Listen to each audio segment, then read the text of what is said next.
నమస్తే, welcome to special debate. నేను శ్రీకాంత్.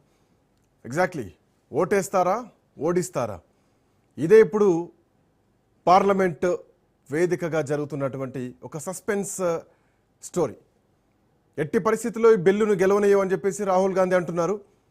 ఈ బిల్లు భారత నారీశక్తి, భారత మహిళల రాజకీయ అరంగేట్రానికి ఈ బిల్లు ముఖ్యమవుతుంది. దీన్ని అందరూ కూడా మద్దతు ఇవ్వండి, ఈ బిల్లుకు ఓటేయండి అంటూ కూడా ఇప్పటికే మొదటి నుంచి కూడా అటు ప్రధానమంత్రి మోడీ కానీ ఇటు అమిత్ షా కానీ ఇద్దరు కూడా కోరుతున్నారు. ఈవెన్ ఈరోజు సభ మొదలయ్యేటువంటి సమయంలో కూడా ప్రధానమంత్రి ట్వీట్ చేయడం జరిగింది ఈ బిల్లుకు మద్దతు ఇవ్వాలని చెప్పేసి.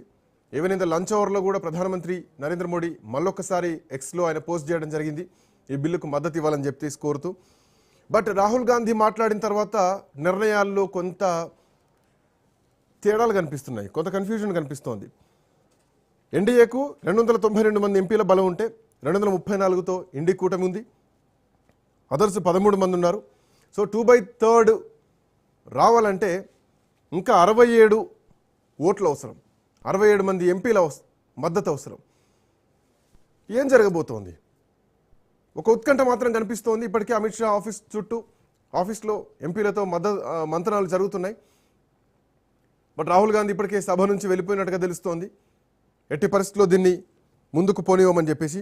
సో ఏం జరగబోతోంది అన్నది చూడాల్సినటువంటి అవసరం ఉంది. బట్ ఒకవేళ ఈ బిల్లు అమలైతే కనుక ఖచ్చితంగా ఒక భారీ చేంజ్ ఓవర్ అని చెప్పాలి. భారత రాజకీయ ముఖ చిత్రం మారబోతోంది. మహిళలకు పెద్దపీట వేసేటువంటి అవకాశం వస్తుంది. బట్ మహిళా రిజర్వేషన్ బిల్లుతోటి డీలిమిటేషన్ చేస్తున్నారు.